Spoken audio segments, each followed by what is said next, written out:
haven't been afraid a day in my life. The dead don't die, the heart still beats, head held high, on these streets, life still me 100,000 times. You can try, but the dead don't die.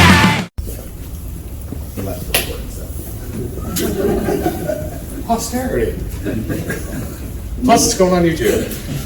So, just for those that haven't heard me speak before, I always try to start with a question and usually some self-deprecating humor. So if I hear a "you suck" coming from the back, I'll know it's Willie and ignore it. The question that I've got is, I've got to switch over. Yeah, there we go.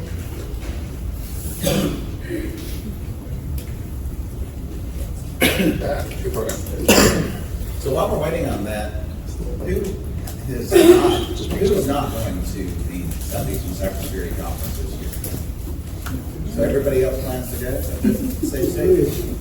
We got to talk to you guys. I don't know. Are they going to accept my talk? I don't know. Is it good? I can't remember where it was. Always good. Yeah, I'm just checking. But anyways, if you have questions about that, okay. So first, the question to start is going to be, who is familiar with Security Champions programs? 4, 5, 6. Okay. What's your definition of a Security Champions program? And here's why I'm asking that question.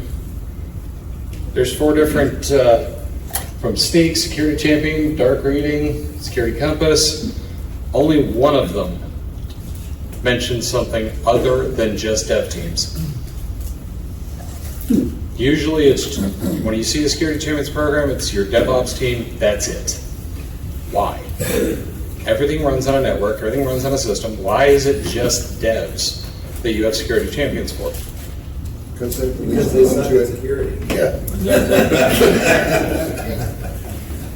But it's an organizational problem. That's one thing that we've been saying for years. Security is not an IT problem, it's an organizational problem. Developers are an organizational problem, I agree. Developers are an organizational We're going to have that argument later. But because it's an organizational problem, it's not just your DevOps, your systems, your network. You can bring in finance, marketing. If your business operations team isn't already involved in your business continuity plan, since they're the ones that know what it takes to remain continuous during an event, then you are already a little bit behind. Sorry. Bottom line, your business operations department has to be involved in the business continuity plan. Well, the people that are doing that can be the security champions from your operations department. Marketing. A lot of people are going to fight me on this one, but let's go to the deviations away from the standard security champions model. Everything runs on a system. It doesn't matter if you can call it cloud. Cloud is nothing more than somebody else's computer. Container, it's a system. Doesn't matter. There was an organization, I had never heard of security champions until about 2 years ago, and was told to implement a program, and it was just for the dev teams, and I started scratching my head for a minute, trying to figure out why it was just for the dev teams, trying to explain to my boss at the time that it needs to be everybody involved, really. Devs spun up a container, spun up a new Jenkins server, had not even had a chance to change the default creds from installing it, and it was already breached. 37 seconds from spin up to breach, because it wasn't locked down, inaccessible from anything else, because the ops side wasn't involved. They weren't involved in the security champions side. They didn't realize that, hey, you can't open up port 22 to the world. It's a really, really bad idea. So everything runs on a system. Wouldn't it be nice if you had someone on the systems team that was more security conscious, that was already hardening those containers, shutting off those unused services, shutting off those ports before it ever hits even test. Why aren't they included? Why are they left out? Every bit of data goes across the network somewhere. Wouldn't it be nice if that VPC was stood up correctly every time because you've got somebody on that team that you know has a security mindset, that you know is going to set up that VPC where it's not open to port 22 of the world, or RDP to the world, depending on which version. And here's where things get outside of IT. Finance, the ever increasing argument. Up until just recently, IT has always been seen as a cost drain. It's the money pit. Even more so in security. When they start making memes of, you have this little jar full of change and this is your budget before the breach, then you've got a picture of Pablo Escobar's cash stash, and this is your cybersecurity budget after the breach. Well, if you had someone, you're already having to put, it's even on the CISP exam, you're already having to put financial numbers behind all of these risks. You're already communicating that to your finance department. So if you can take that risk and say, we're trying to do this because of this, they know what we paid for it already. They had to write the check. IT's not writing the check, finance is. If IT's writing the check, then please let me know where you are, because we need a lot of blank checks on that one. But if you have somebody on your finance team already looking at that from this risk could cost us this much, you're now speaking their language. And not only are you speaking their language, they can be the champion driving your finance purchases for your security products, any of your reconfigurations, major projects that a lot of people won't want to actually take on because it's a high risk of failure. But if there is a financial component behind it of, if we don't do this, we're exposed by this much dollar amount, finance can be a shield for you almost, or even be the tip of the spear. Marketing. I'm in retail currently, so I'm going to use retail as the example. You have two retailers, both exactly the same demographics, same products across the board. One, and yes, I know there's a lot of people that don't like ISO 27701. Honestly, I don't either. But if you can prove that you've done all of the work on the back end, and someone else, a third party obviously, comes in, audits that, and says, yes, you are ISO compliant. The other company didn't do that. Which one is more likely for you to get a sale? It's going to be the one that has the third party proof and validation that they're going to protect your data. So now you have a marketing driver to get a lot of your projects done. And it's bringing more and more of the organization to a security by design, security straight out of the gate. You don't have to worry about fighting every single step of the way. You're not fighting against finance, you're not fighting against marketing, you're not fighting against operations, because you have people that are already on those teams backing you up. And here's where the business operations piece came in. Business continuity incident response plans. They have to be involved in order for you to be able to write those. So everyone that has a business continuity and IR plan, guess what? You already have a champion on the operations team. You don't know it. You may not have realized it, but you do. Because you've already had those conversations. You've already had this is what it's going to take if we had a catastrophic failure. This is what this took to respond to an incident.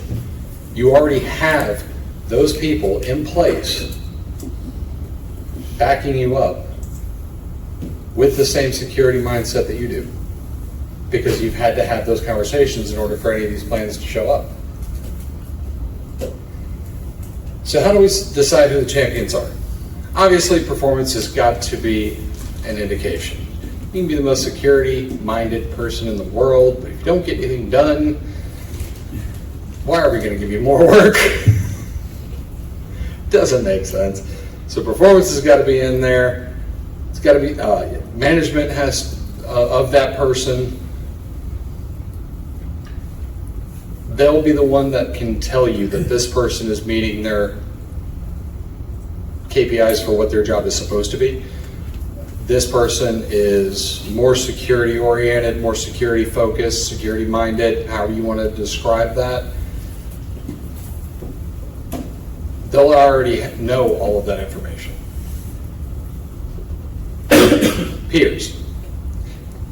This is actually going to come back up later on. But the people that are on those teams are going to know. Notice I don't have really a script. I kind of just do all of this off the top of my head. You'll have to excuse me if I pause for a few moments. My brain is all over the place. That's why at the bottom of every slide it says powered by caffeine, sarcasm, and insanity.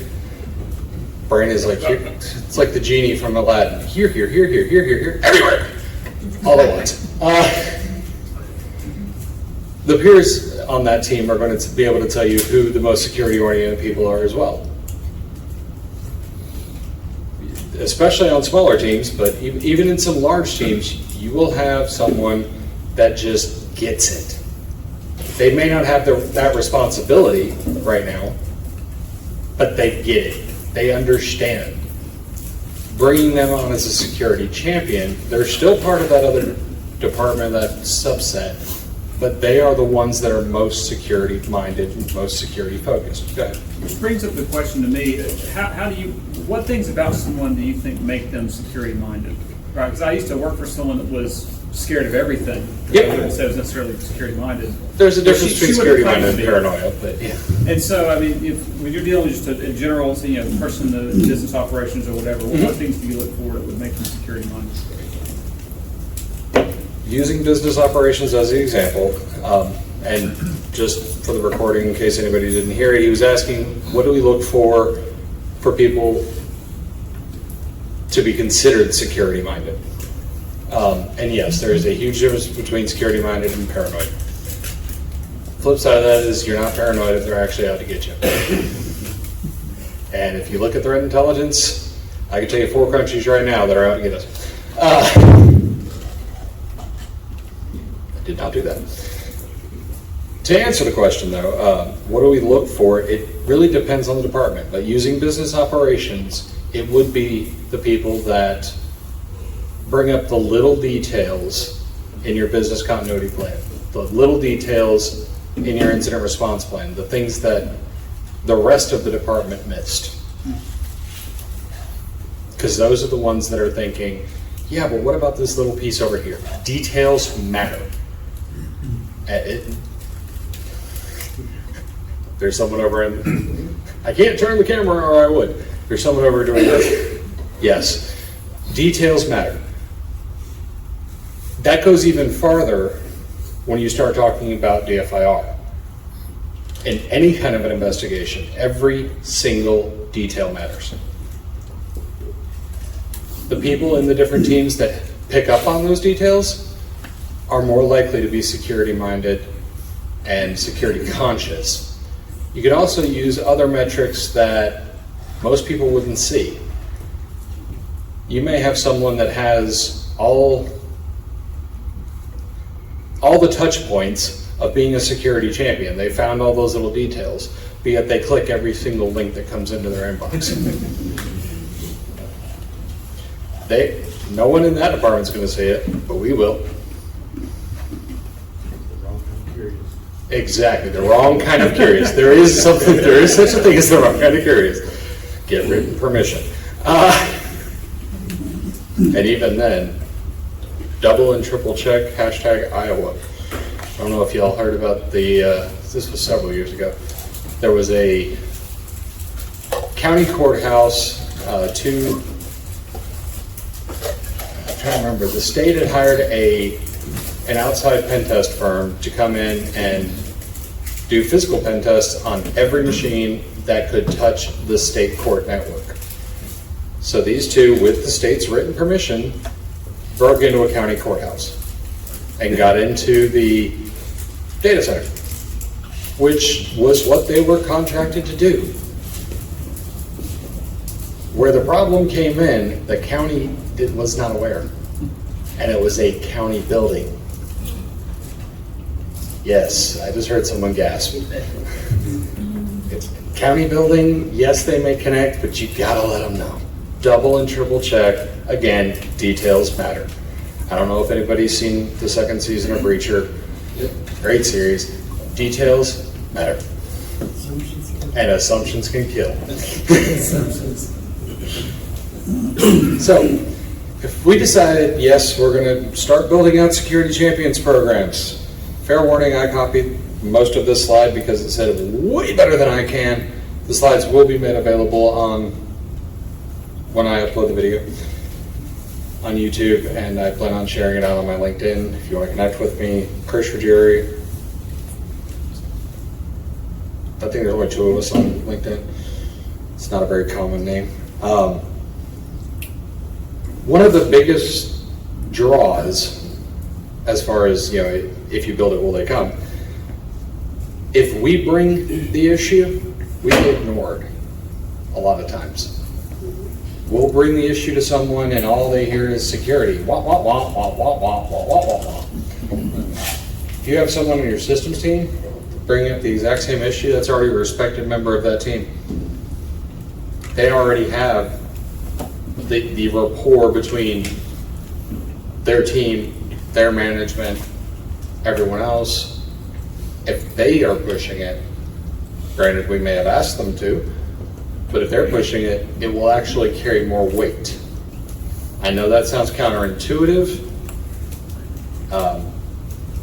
Definitely not the way it should be, but it happens all too often. We'll bring something to someone saying, hey, we need this fixed, or this vulnerability, this patch needs to be applied, get pushed back every time. We bring the risk to the security champion, they bring it to that same group, yeah, done. Because they're already a respected member of the team. They don't hear the wah, wah, wah. They actually listen to them. It helps you scale your security program out to every piece of your organization. Because again, and I'm going to keep harping on this, security is an organizational issue. It is not an IT one.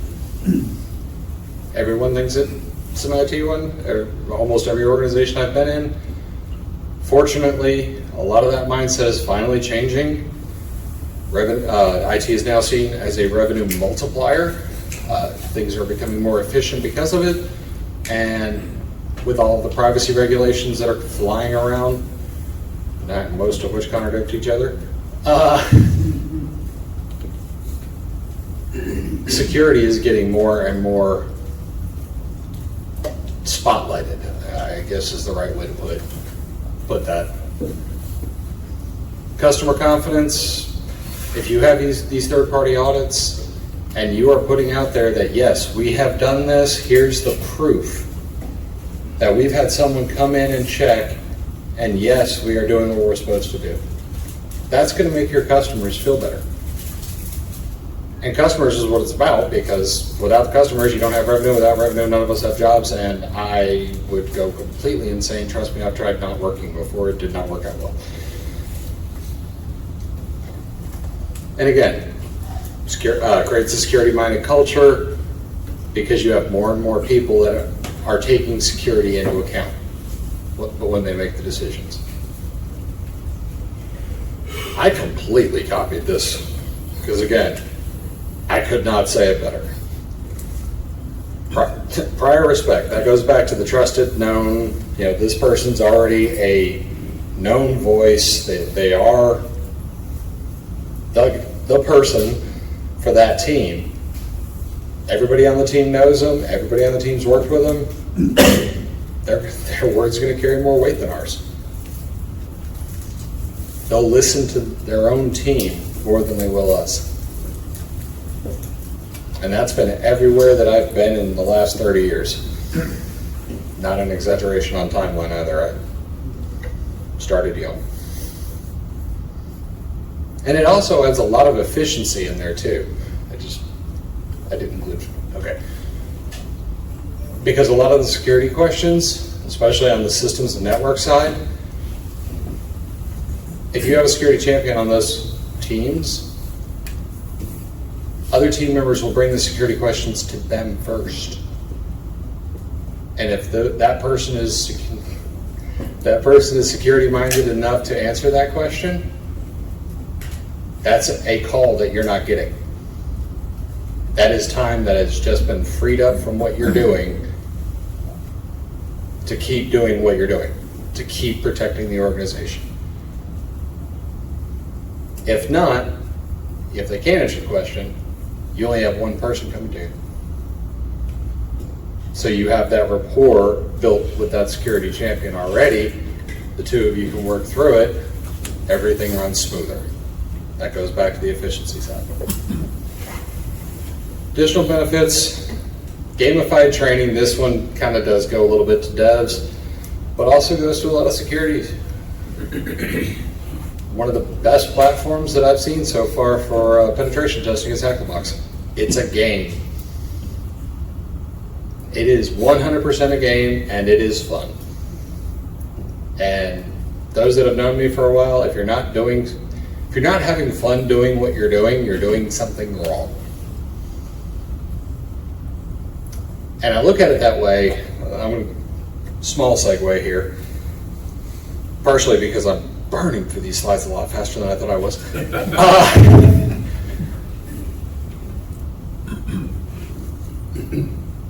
Remember I said brain everywhere all at once? My brain just went in a completely different direction. Gamifying the training. I can't remember the name of it's a dev company that gamified security training for Secure Code Warrior. I had to think about that for a minute. Just took my brain a little bit, sorry. Secure Code Warrior. That entire platform is nothing more than one giant game. But it will teach you how to code securely in pretty much any darn language you can think of. Pick one. They've got several versions of Python, several versions of Perl, Ruby, .NET, ASP, pick a feature. They've probably got it. HackTheBox, like I said, I love HackTheBox. I'm on it constantly. The Sans Holiday Hack Challenge, that is literally a cartoon game. Give the people the chance to play around, to see what can actually happen. When Log4j first hit, it was right in the middle of the Sans Holiday Hack Challenge. They actually modified the challenge to add 2 new challenges to it for both defense and attack on how to defend against Log4j and how to attack Log4j, both versions. The JMS offender and the JNDI callback, both of them. That goes back to making it fun. That's where the segue was going.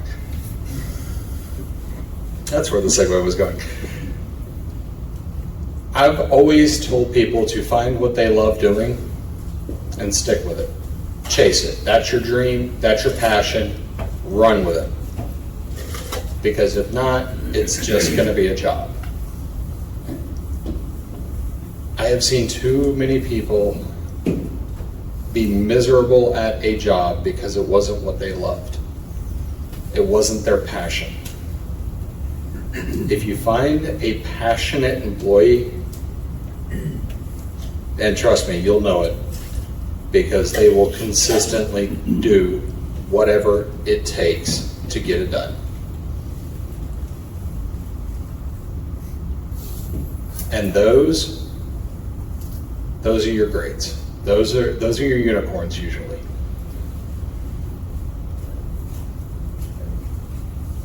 By gamifying it, it brings the fun back into it. It takes the job and makes it fun. It's all about fun. Do what you love.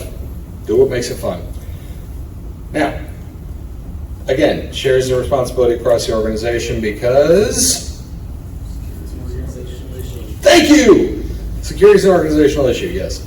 Willie, what you need? Chris, I mean, and if I sidetrack this a little bit too much, let me know, but. No, go ahead. You know, when you do, and most of us are security people, but if you were a developer and you were to ask the person, what is your experience with security?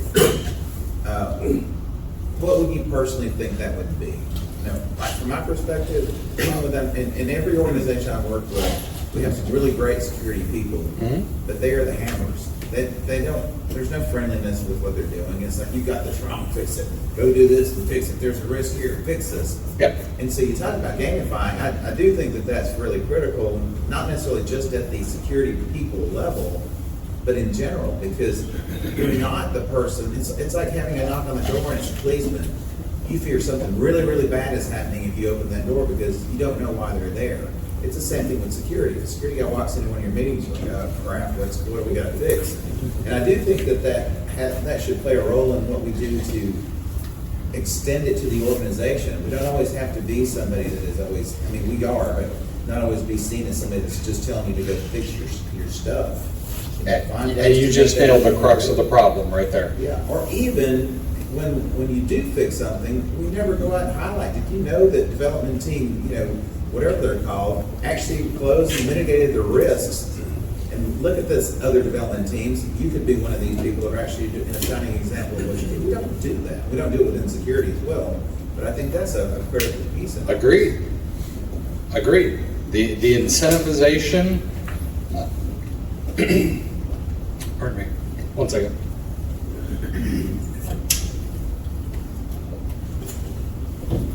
Let me try that again.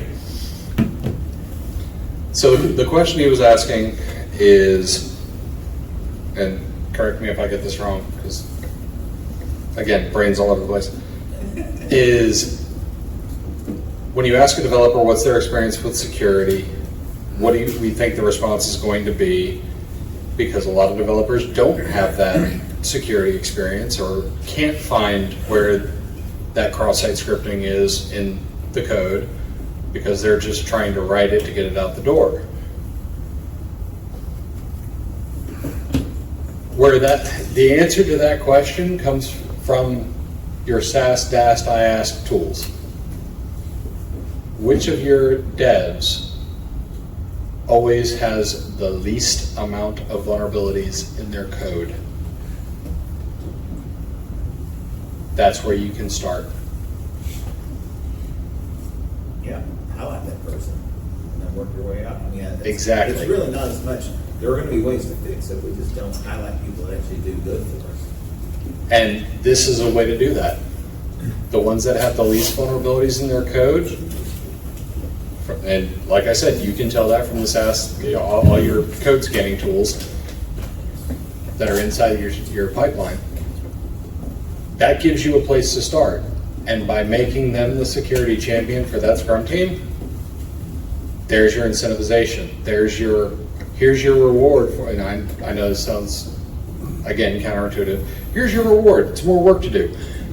But it's really not.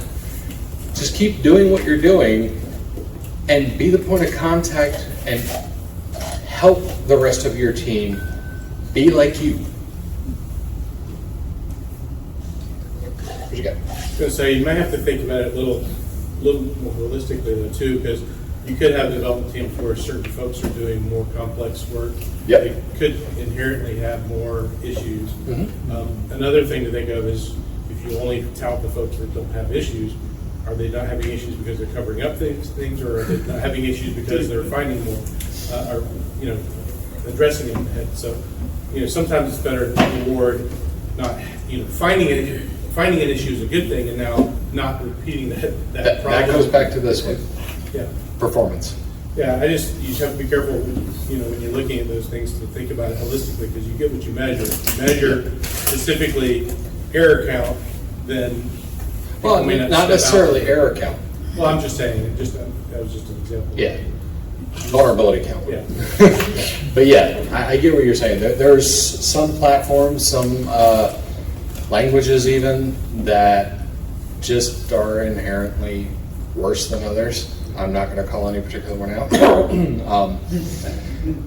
Sorry, I had to do it. I'd hate to have any of my old code run through some today's scanners too, because things And- change. And Exactly, styles things change, styles change, Attacks. versions change, attacks change, everything. It's a constantly evolving market, and honestly, that's what makes it fun.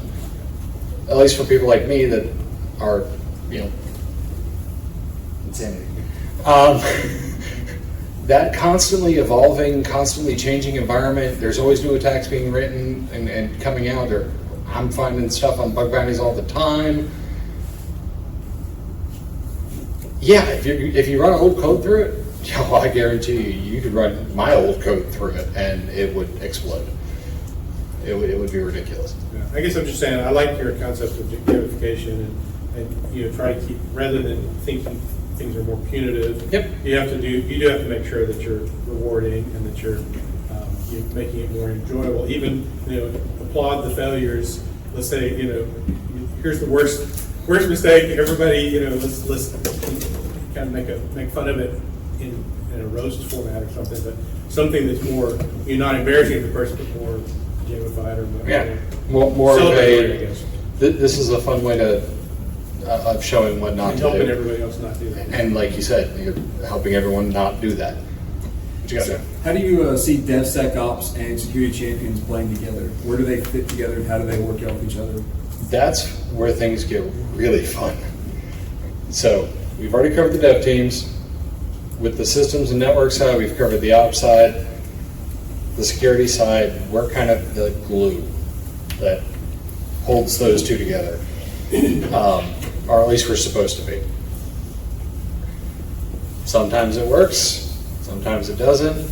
A lot of the time, everywhere that I've been or that I've contracted for where it hasn't worked, it hasn't been because of a process issue. It's been usually because of a methodology issue. Someone saying, an organization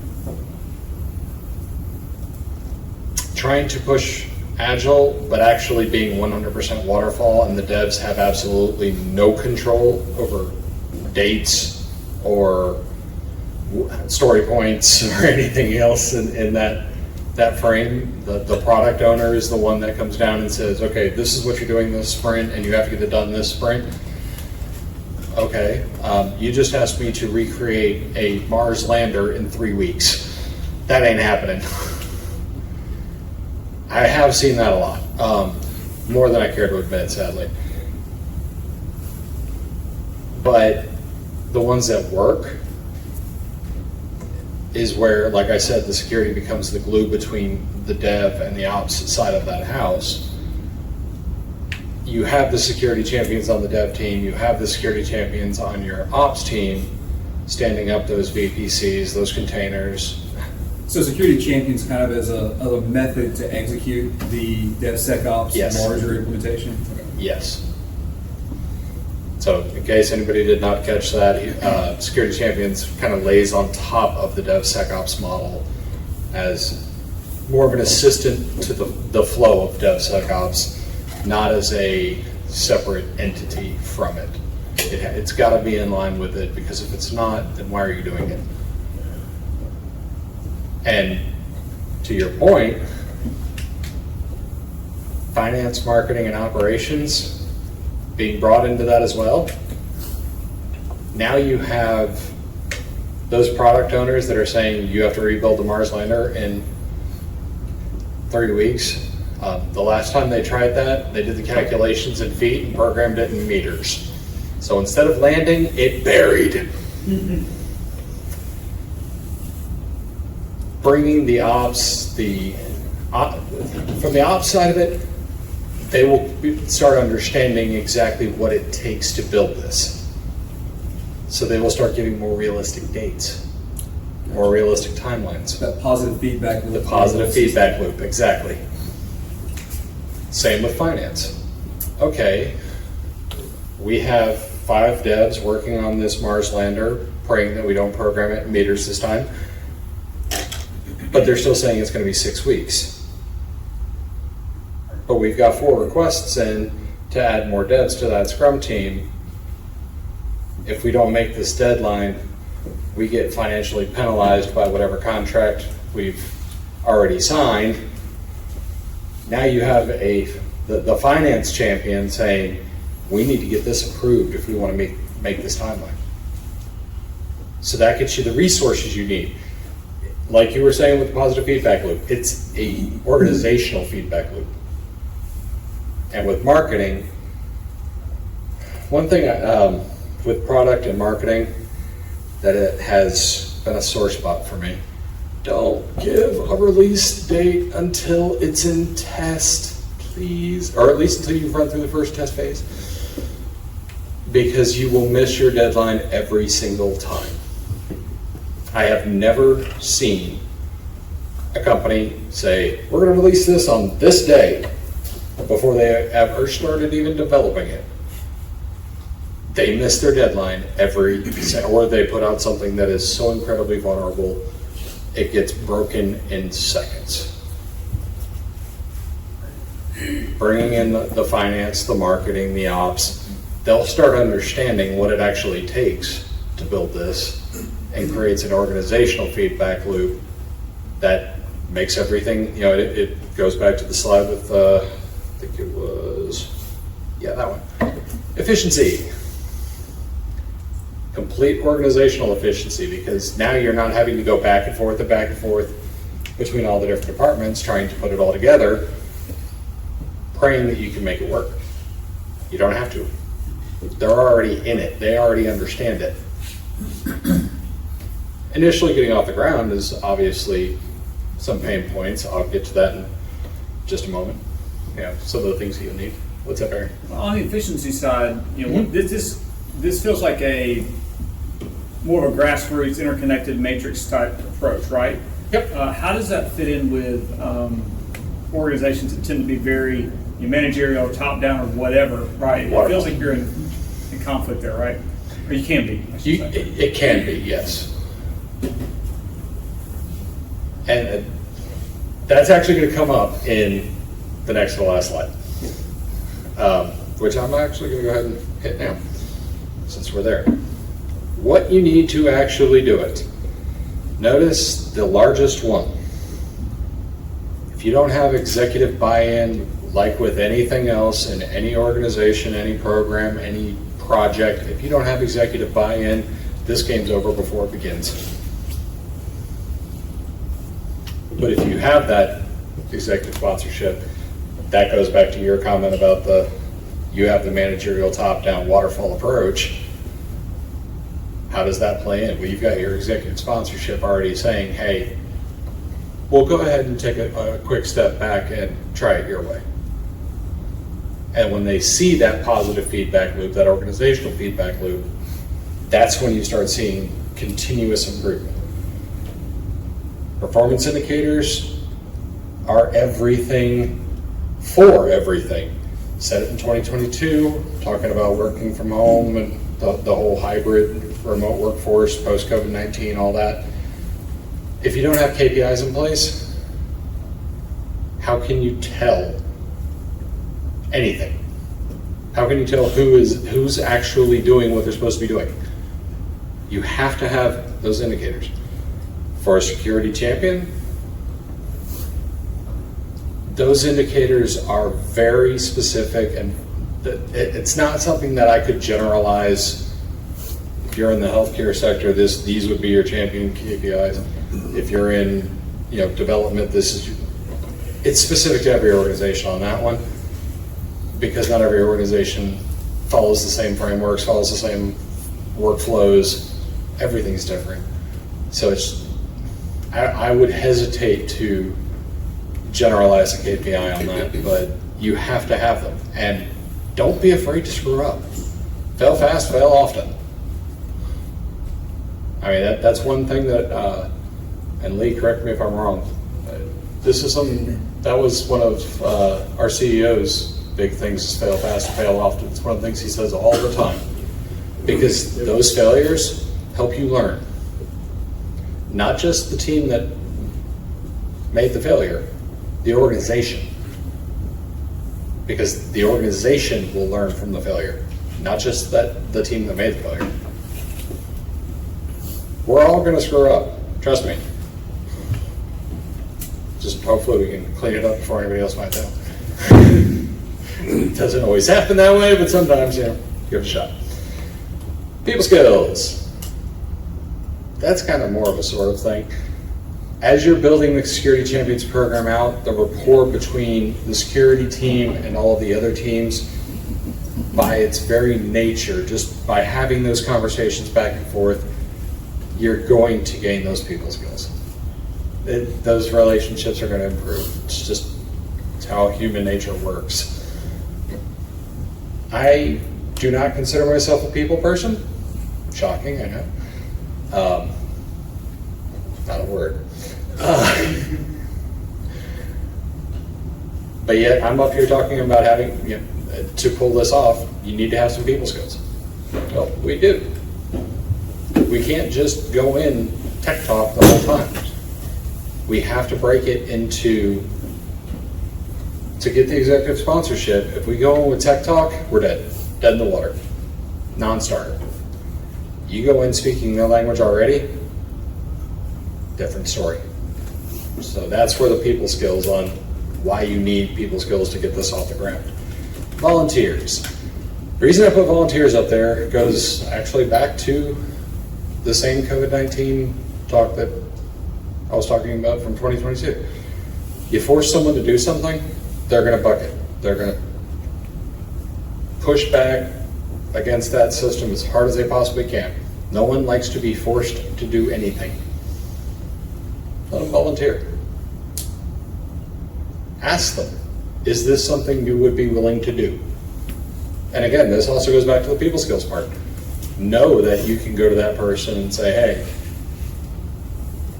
you're making our jobs a lot easier. We would love it if you were our security champion for this team. If you have that rapport, if you have those people skills, great, go for it. If not, you'll have to get a different approach. But don't force it. If you force it, you'll have people showing up as a security champion that their heart's not in it. And that could leave you even worse off than you were before.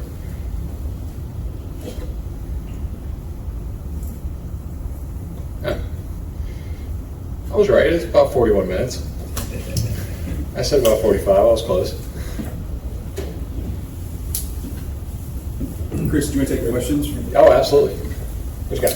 So in my experience, the most secure environments I've been in have been when everybody's security minded. Yep. Kind of follows that security champion mindset. Mm-hmm. I think having like one security champion per team might sort of gatekeep that security knowledge in a way. Depends on how you do it. So the question was, in his experience, the most secure organizations are ones where the entire team is security minded. And bless you, those are few and far between. Does the Security Champions program kind of gatekeep that knowledge? No. And the reason I'm saying no is because that champion, part of their role as the champion is to help the rest of their team. Proselytize. What was that? Proselytize. In a way, help the rest of their team be more security minded. They become kind of the security mentor of the team. As the team is bringing them security questions, now granted if they can't answer those questions, then security can come in and tell the entire team, hey, this was the question, this is how you would address it, et cetera, et cetera. So we're not communicating just to the champion. The champion is just the first point of contact. And then that champion, if they know the answer, can share it with their whole team, which fosters that security-minded entire team versus being, like you said, a gatekeeper. Did that make sense, or Yes, I think go a little further? ultimately what we're trying to do is instill, I guess, security more culturally in the organization. Security as an organizational culture, yes. Okay, so the executive has, like, the executive buy-in is pivotal for this workflow, right? That's why it's the largest one. So I just see a little, if you have the executive buy-in, right, so executive sets the risk tolerance for the organization that trickles down. I'm having trouble seeing like what the security champion is operating against. Are the executives involved in every bit of the day-to-day process? Well, certainly not, but their risk tolerance should be known, right, for all those different organizations. Organization risk tolerance isn't going to change whether it's a champion program or not. The executive buy-in is just for them to understand that there's one or two people, depending on the size of the team, on these different teams that will have a little bit of extra work answering security questions for that team. And as time goes on, those questions will start getting fewer and fewer because more people will have that security mindset. It's an allocation of resources and prioritization. Yep. Right? For prioritization capacities, I think what you're getting at from the executive sponsorship. Right. Because everyone's going to have competing interests. The question is, who's going to set those interests? It's going to be the executives. I see where you're going with that now. Right. Okay. That's a good call out, actually. I think better when I pace, and for those that have known me for a while, it's the first time I've been able to pace without being in pain. So let me see if I can phrase that question. Well, and while you're thinking about that, I think it's interesting because you do think you need executive buy-in to get some movement. But how do you get executive buy-in? You have to explain that there's a problem. How do you explain that there's a problem? Well, you've got to have some risks identified. But however you do that, you've got to be very careful about it because it's like calling your baby ugly. If you go to the executive manager and tell them that the whole development team sucks and they don't understand security, he may agree with you, but they're all going to hate you. Yeah, that kind of kills the volunteer part of that. It's a fine line between trying to find what is enough, which is never enough, but something that makes movement and gives that positivity and that excitement about doing the right thing versus the hammer again. So Well, yeah, I think Some of the benefit too, instead of the. yeah, and that's why understanding their risk tolerance is so important, so that Yeah, you can have that absolutely. conversation. But then also, that's usually the best way to get it in front of executives is Right. here's our risks. Yes. Here's the critical ones and why are they critical? Well, How can you fix that? And then you talk about the security champion. See, but I think one of the big things is as well is like how often did somebody at the company already sold something to a customer or released something and nobody else in the company had a clue? Or you get a call on Friday morning, hey, by the way, we're going live on Monday.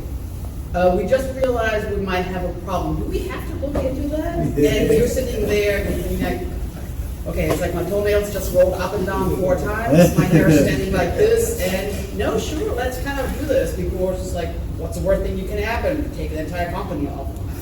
So if you have a team like this, it's not only that you kind of focus completely on the security aspect, but the inter-team visibility of, hey, what is finance planning to do? They might not see it as an IT product. Yep. But we see it as an IT product. And if you have those people, it's not only like, oh yeah, like, hey, it's a risk factor and we need to calculate that, but it's at the same time a round table where you can communicate with other teams, like, what are we actually planning to do? It's like, okay, it's like on our roadmap is, we're planning to do this and this, we want to release this here and here.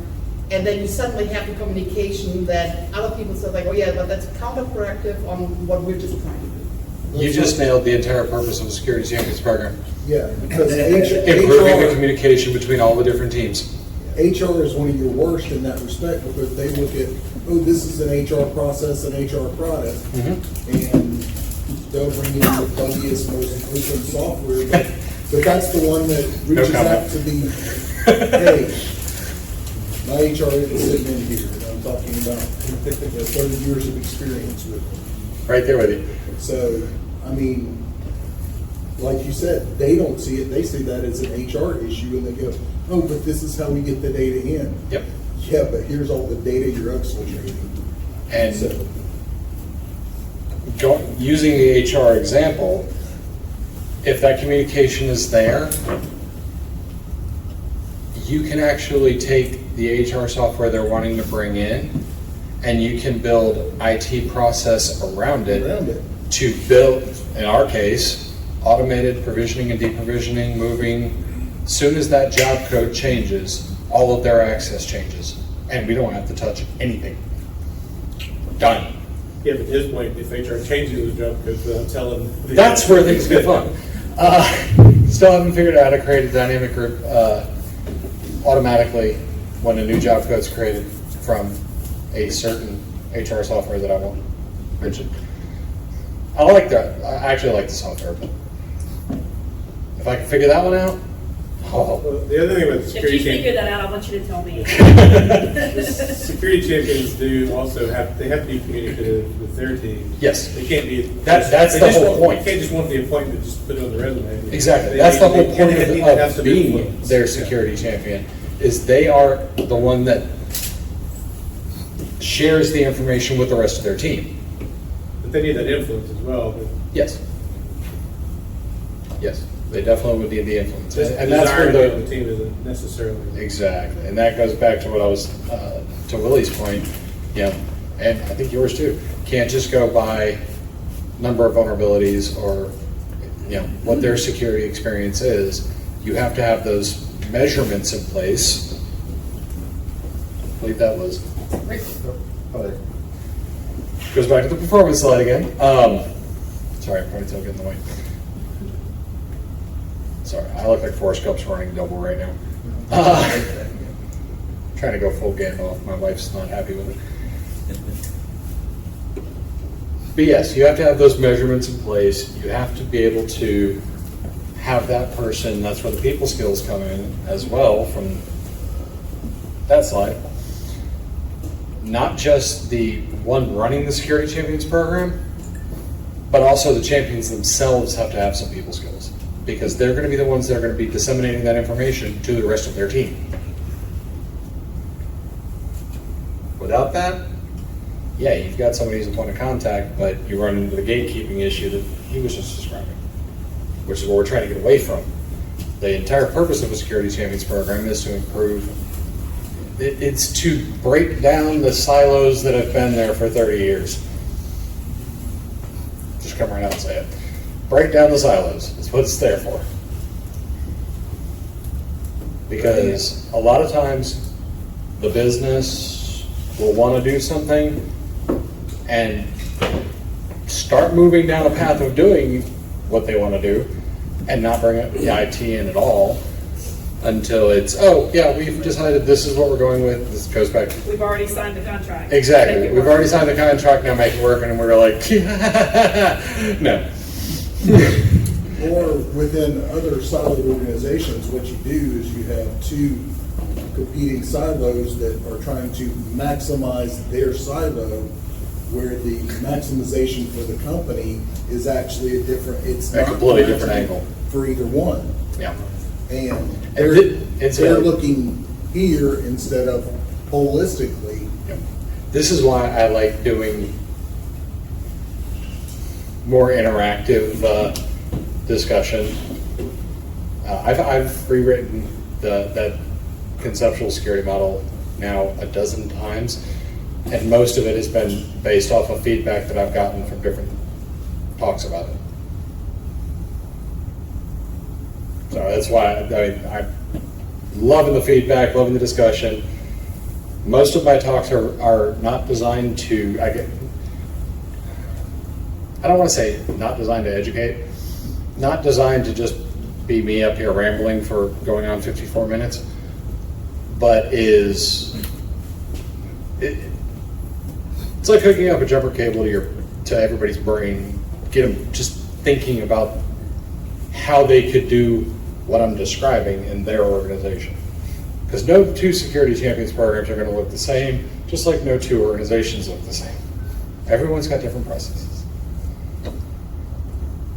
we have any other questions for Chris today? Bring them on. Chris, I really appreciate you getting up and doing this.